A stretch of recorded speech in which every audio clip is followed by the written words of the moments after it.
क्या आपने कभी सोचा है आपकी बीमारी का कारण क्या है? आपको किस वजह से इतनी इश्यूज़ हैं, उनका रूट कोज़ क्या है?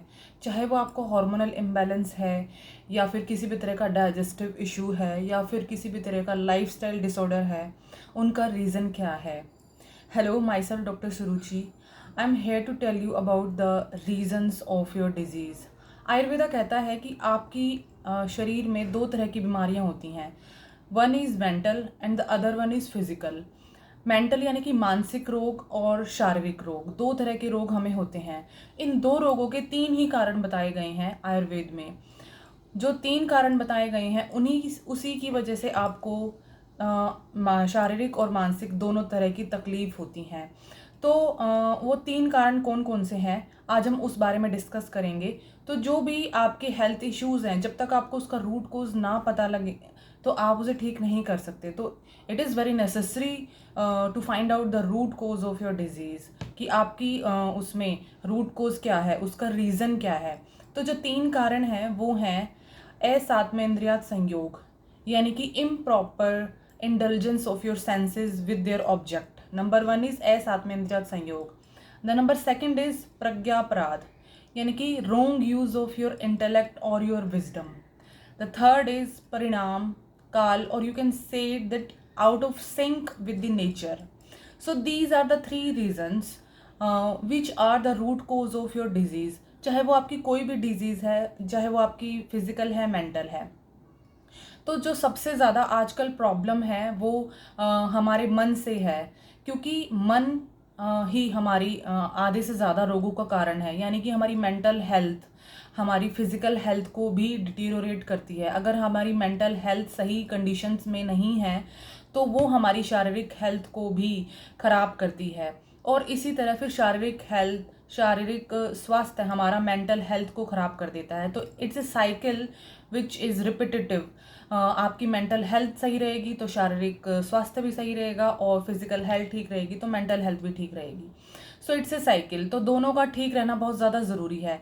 पर आजकल जो प्रॉब्लम्स हैं वो मन की वजह से ज़्यादा हैं. यानी कि जो मन है वो सबसे पहले रोगी होता है, उसके बाद वो लक्षण आपको आपके शरीर में दिखते हैं. आजकल फिजिकल एलिमेंट्स इतनी ज़्यादा इसलिए बढ़ रही हैं क्योंकि हमारा मन रोगी हो चुका है कहीं ना कहीं, और उसके ये तीन कारण हैं असात्मेंद्रिय संयोग, प्रज्ञापराध और काल. अब देखते हैं कि ये तीन कारण कैसे हैं, एक एक करके हम इन पे बात करेंगे. तो सबसे पहला कारण है वो है प्रज्ञापराध. प्रज्ञापराध यानी कि रोंग यूज ऑफ योर इंटेलेक्ट. आप अपनी इंटेलेक्ट का जो यूज़ है वो कैसे करते हैं. इंटेलेक्ट में हमारे थॉट्स आ जाते हैं, जो हम बोलते हैं वो आता है, और जो हम कार्य करते हैं यानी जो हम कर्म करते हैं वो आता है. तो सब कुछ शुरू होता है एक थॉट से, एक विचार से. उसके बाद हम जो थॉट्स होंगे उसी तरह की हम बातें बोलेंगे और उसी तरह की हम काम करेंगे.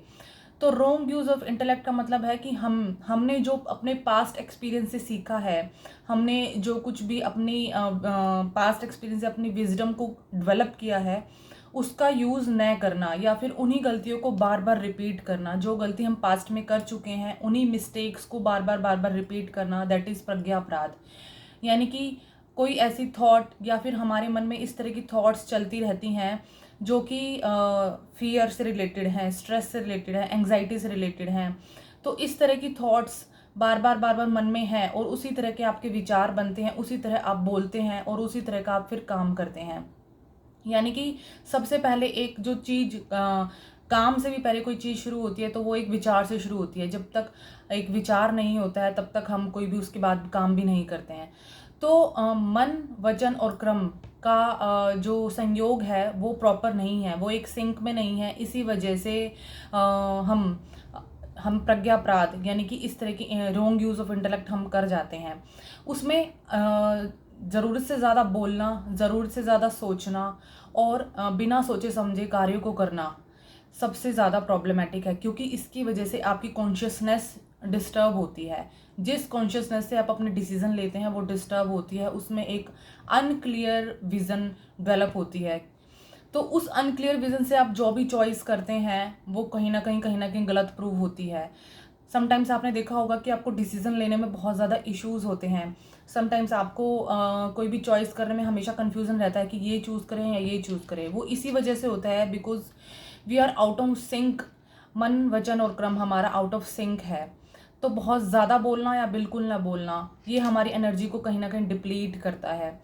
और क्रम में अगर हम कार्य की बात करें तो ऐसे है, आयुर्वेद में कुछ ऐसे काम बताए गए हैं जो हमें टाइमली करने चाहिए। जैसे कि हमारी नेचुरल अर्जिज होती हैं, स्लीप की, यूरिनिफिकेशन, इस तरह की अर्जिज होती हैं।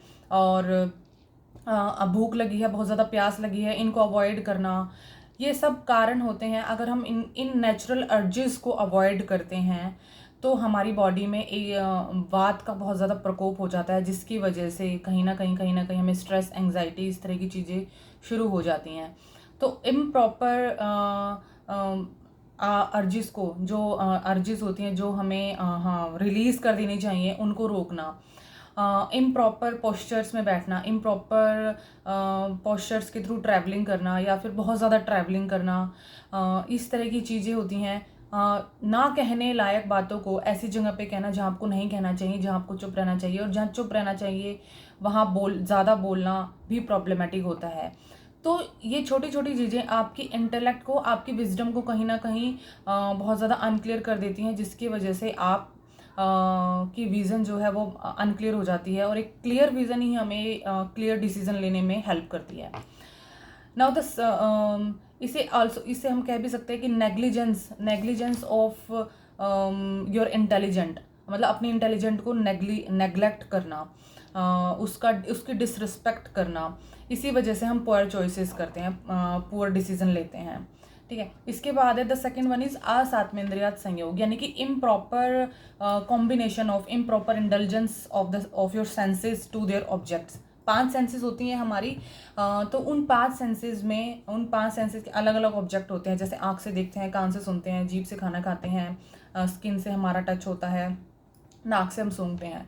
तो इनका इम्प्रॉपर इंटेलिजेंस कैसे हमारी जो कॉन्शियसनेस है उसको डिस्टर्ब करता है। अगर इसके भी 3 तरह के इम्प्रॉपर यूजेस होते हैं। बहुत ज़्यादा सेंसेस का यूज़ करना, बिल्कुल भी यूज़ नहीं करना, और इम्प्रॉपर वे में, यानी कि मिथ्या योग जिसे आयुर्वेद में कहते हैं, अतियोग, अयोग, हीन योग। अतियोग यानी कि बहुत ज़्यादा सेंसेस का यूज़ करना, अयोग यानी बिल्कुल भी सेंसेस का यूज़ नहीं करना, और मिथ्या योग यानी improper use of your senses. तो एग्जाम्पल के तौर पे अगर हम देखें, जैसे हमारी जीभ होती है जिसका काम होता है टेस्ट, तो बहुत ज़्यादा उसके लालच में बहुत ज़्यादा खाना खा लेना, अति कर देना, तो वो इम्प्रॉपर इंडल्जेंस हो जाती है। जब हम बहुत ज़्यादा खाना खा लेंगे या फिर ज़रूरत से ज़्यादा कोई ऐसी चीज़ खा लेंगे जो हमें नहीं खानी चाहिए, अपनी जो हमारी नेचर है उसके अकॉर्डिंग ना खा के, या फिर जो क्लाइमेट है या फिर जो हमारा एनवायरनमेंट है प्रॉपरली वो कुक ना हो, प्रॉपरली वो बना हुआ ना हो, हमारी प्रकृति के अकॉर्डिंग ना हो, उसको खा लेना, तो हमें कहीं ना कहीं रोगी, हमें कहीं ना कहीं डिसईज हमारी बॉडी में क्रिएट करता है। डिजीज़ का मतलब यही है ना कि डिसईज, यानी कि हमारी बॉडी में, हमारी बॉडी जो ईज पे है वो रिवर्स हो जाती है, ईज से कहीं दूर चली जाती है, तो दैट इज़ कॉल्ड डिसीज़। तो इससे हमारा शरीर रोगी हो सकता है। अगर टाइम से खाना नहीं खाएंगे, ज़रूरत से ज़्यादा खाएंगे, तो इसी वजह से भी हम बहुत ज़्यादा बीमारियों के लिए एक ब्रीडिंग ग्राउंड बन सकते हैं। तो दीज आर द थिंग। अब फॉर एग्जांपल आँख से, ऐसा नहीं है सिर्फ हम मुंह से ही खाते हैं, हम इंजेस्ट करते हैं अपनी सारी सेंसेस से। कैसे? हम आँख से भी इंजेस्ट करते हैं, जो हम आँख से देखते हैं वो भी हमारे अंदर जाता है, जो हम कान से सुनते हैं वो भी हमारे अंदर जाता है।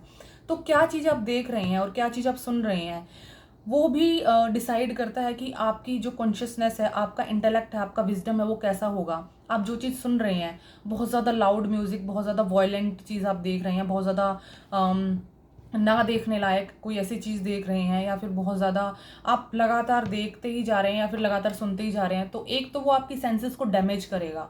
सेंसेस का डैमेज, इंद्रियों का डैमेज, यानी कि आपकी कहीं ना कहीं चेतना, जिसकी वजह से जो चेतना जागृत है इंद्रियों की वजह से, उसका डैमेज होना। इंद्रियों का डैमेज होना मतलब आपकी कहीं ना कहीं कॉन्शियसनेस का डिस्टर्ब होना। जो कॉन्शियसनेस आपको बाहर चीज़ें करने के लिए हेल्प करती है, चॉइसेस डिसीजन लेने के लिए हेल्प करती है, उसका डिस्टर्ब होना। फिर आप आगे से आगे एक साइकिल बन जाता है, फिर आप पुअर चॉइसेस करते हैं, पुअर डिसीजन लेते हैं, जिसकी वजह से आप फिर से प्रॉब्लम्स में फंस जाते हैं। और बहुत ज़्यादा देखने से आपकी आंखों की रोशनी भी कम होती है, बहुत ज़्यादा सुनने से हियरिंग कैपेसिटी भी कम होती है। तो इस वजह से दोनों ही इसमें लॉस होते हैं। एक तो हमारी सेंसेस का डैमेज होता है, और दूसरा लॉस ये है कि हमारी कॉन्शियसनेस है उसका डिग्रेडेशन होता है। उसके डिग्रेडेशन की वजह से हमारी जो चॉइसेस हैं वो कहीं ना कहीं डिस्टर्ब होती हैं, जिसकी वजह से हम जो पावर ऑफ डिसीजन होती है हमारी वो हम लूज़ कर देते हैं, उसको लूज़ कर देते हैं। तो इस तरह से ये असात्मेंद्रिय संयोग होता है सेंसेस का। अब स्किन होती है, स्किन हमारी जो सबसे बड़ी जो इंद्रिय है वो स्किन है, सबसे बड़ा ऑर्गन भी स्किन है। अब स्किन को यूज़ करते हैं मालिश के लिए। अब इस पे आप बहुत ज़्यादा कुछ ऐसी चीज़ को रगड़ दें जो कि नहीं रगड़ने लायक है, तो उससे आपको ब्रूजेस, घाव हो सकते हैं। तो इसी तरह अपनी सेंसेस का प्रॉपर यूज़ नहीं करना ही असात्मेंद्रियात संयोग कहलाता है। तो ये कहीं ना कहीं हमारी मेंटल हेल्थ को भी डिस्टर्ब करता है। जो आप देखते हैं, जो आप सुनते हैं और जिस तरह का खाना आप खाते हैं, कहीं ना कहीं आपकी मेंटल हेल्थ के लिए भी एक भोजन है। पर आप किस तरह की चीज़ें देख रहे हैं, किस तरह की चीज़ें सुन रहे हैं, वो भी बहुत ज़्यादा इम्पोर्टेंट है। उसकी वजह से आपकी मेंटल हेल्थ डिस्टर्ब होती है। बहुत ज़्यादा आप नेगेटिविटी देखते हैं, बहुत ज़्यादा ऐसी चीज़ें देखते हैं जो आपको स्ट्रेस, फियर और एंग्जाइटी क्रिएट कर सकती हैं, या फिर बहुत ज़्यादा ऐसे दृश्य देखते हैं जो बहुत वायलेंट हैं, या फिर बहुत ज़्यादा एग्रीवेट करने वाले हैं, बहुत ज़्यादा आपकी यूँ लगा लो कि आपकी काम वासना को एग्रीवेट करने वाले। तो कहीं ना कहीं वो आपकी कॉन्शियसनेस को भी डिस्टर्ब करते हैं, जिसकी वजह से आपके अंदर बहुत ज़्यादा एंगर, फियर ये भरने लगता है कहीं ना कहीं। तो दी इट इज़ कॉल्ड असात्मेंद्रियात संयोग। Now the third one is which is the reason of our disease is परिणाम, यानी कि काल। इसको हम कह सकते हैं कि go out of sink with the nature. काल यानी कि जो ये ऋतु वाला काल होता है, जो पूरा दिन होता है, उसके बाद जो सीजन्स होते हैं, उसके बाद जो जंक्चर्स होते हैं, यानी कि जो सीजनल चेंज होता है, उसमें जो जंक्चर्स होते हैं, ऋतु संधि काल जिसे कहते हैं, ये सब काल के अंदर आते हैं। तो एक दिन रात, पूरा दिन जो होता है वो काल भी होता है, और एक अकॉर्डिंग टू बिहेव करना, सीजन्स के अकॉर्डिंग बिहेव करना। इसमें हम कैसे हम डिजीज़ को इनवाइट करते हैं। हम मान लो आप ऐसे टाइम पे खाना खा रहे हैं, बहुत ज़्यादा हैवी खाना खा रहे हैं, जैसे रात के टाइम पे बहुत ज़्यादा खाना खाना और लेट तक सोना, लेट तक जागना, तो ये out of sink with the nature हो जाता है। इसकी वजह से क्या होता है, इसकी वजह से जब हम out of sink with the nature हो जाते हैं, वही हमारी कॉन्शियसनेस होती है वो कहीं ना कहीं डिस्टर्ब होती है।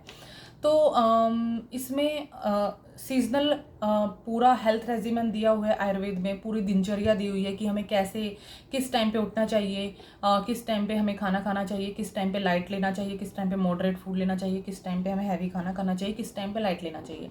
तो ये सब चीज़ें आती हैं काल में। जब आप उसके अकॉर्डिंग बिहेव नहीं करते हैं, आप अपनी सीजन्स के अकॉर्डिंग बिहेव नहीं करते हैं, नेचर्स के अकॉर्डिंग, नेचर्स को आप रिस्पेक्ट नहीं देते हैं, आप अपनी प्रकृति को रिस्पेक्ट नहीं देते हैं, जब आप को हैवी खाना खाना है, यानी कि मिड डे में जब हमारा जो मेटाबॉलिज्म होता है सबसे हाई होता है, उस टाइम में हैवी खाना ना खा के रात को जब हमारी डाइजेस्टिव फायर सबसे लो होती है, क्योंकि जो हमारी जो डाइजेस्टिव फायर है वो सन को रिप्रेजेंट करती है। जैसे जैसे सन ऊपर जाता है पूरे डे में, वैसे वैसे हमारी डाइजेस्टिव फायर भी ऊपर जाती है। जैसे जैसे सन नीचे आता है तो वैसे हमारी डाइजेस्टिव फायर भी स्लो डाउन हो जाती है। तो उसको रिस्पेक्ट ना देना, लेट तक जागना, लेट तक सोना, और बॉडी को बिल्कुल भी मूवमेंट्स ना देना, क्योंकि हमारी बॉडी डिज़ाइन हुई है ऐसे मूवमेंट्स के लिए डिज़ाइन हुई है, उसको बिल्कुल भी मूवमेंट्स ना देना, और इस तरह की चीज़ें करना जो जो आपकी प्रकृति को सूट नहीं करती हैं। तो ये आपको कहीं ना कहीं बहुत लिथार्जिक बना देता है, बहुत आपका जो प्रवृत्ति है वो बहुत आलस्य की तरफ चली जाती है। तो ये सारा जो है वो आपको आउट ऑफ सिंक कर देता है कहीं ना कहीं। और इसमें आयुर्वेद ये भी कहता है कि जब गर्मियों में बहुत ज़्यादा गर्मी पड़े, सर्दियों में बहुत ज़्यादा ठंड पड़े, या फिर बारिश में बहुत ज़्यादा बारिश हो, तो वो भी हमें, हमारी बॉडी को बहुत ज़्यादा प्रॉब्लम देता है। तो ये एक प्रकृति की तरफ से है आउट ऑफ सिंक होना, और एक हमारी तरफ से आउट ऑफ सिंक होना है कि हम जब प्रकृति को रिस्पेक्ट नहीं देते हैं, अपनी नेचर के अकॉर्डिंग खाना ना खा के, नेचर के अकॉर्डिंग अपने लाइफस्टाइल को सेट ना करके, हमारा लाइफस्टाइल जब बिल्कुल डिस्टर्ब हो जाता है, तो वो एक हमारा बॉडी ब्रीडिंग ग्राउंड बनता है डिजीज़ के लिए। तो इस तरह से ये जो तीन कारण मैंने बताए हैं, ये हमारी हमारी शरीर के लिए, हमारी मेंटल हेल्थ के लिए बहुत ज़्यादा कहीं ना कहीं डिस्टर्बिंग है। रूट कोज हैं ये हमारे कोई भी डिजीज़ की, चाहे आप कोई भी किसी भी तरह की डिजीज़ उठा के देख लीजिए, ये 3 कारण ज़रूर होंगे इसमें, जिसमें असात्मेंद्रिय संयोग, प्रज्ञापराध और परिणाम, ये तीनों कारण ही होते हैं जो हमें कोई ना कोई डिजीज़ से या फिर कोई ना कोई बीमारी से हमें ग्रस्त करते हैं। और जब तक इनको फाइंड आउट नहीं किया जाता है तब तक आप अपने आप को ठीक करने में हेल्पफुल नहीं होते हैं। तो इसलिए so be in sync with nature, be in sync with your प्रकृति। तो उससे क्या होगा कि आप अपनी जो खुद की बॉडी की सर्काडियन रिदम होती है उसके सिंक में आते हैं। उसके सिंक में आने से आप नेचर्स की रिदम के सिंक में आते हैं, जिसकी then you are syncing with your dreams, your desires, your thoughts. क्योंकि फिर अदरवाइज आपकी थॉट्स कहीं होती हैं, आपका शरीर कुछ चाहता है, आपका दिमाग कुछ कहता है। So to be in with sync with your thoughts, desire and dreams, you have to be in sync with the nature. So Ayurveda tells you how to be in sync with natures by following proper health regimen, daily routine, seasonal health regimen. So you can follow this regimen to be healthy.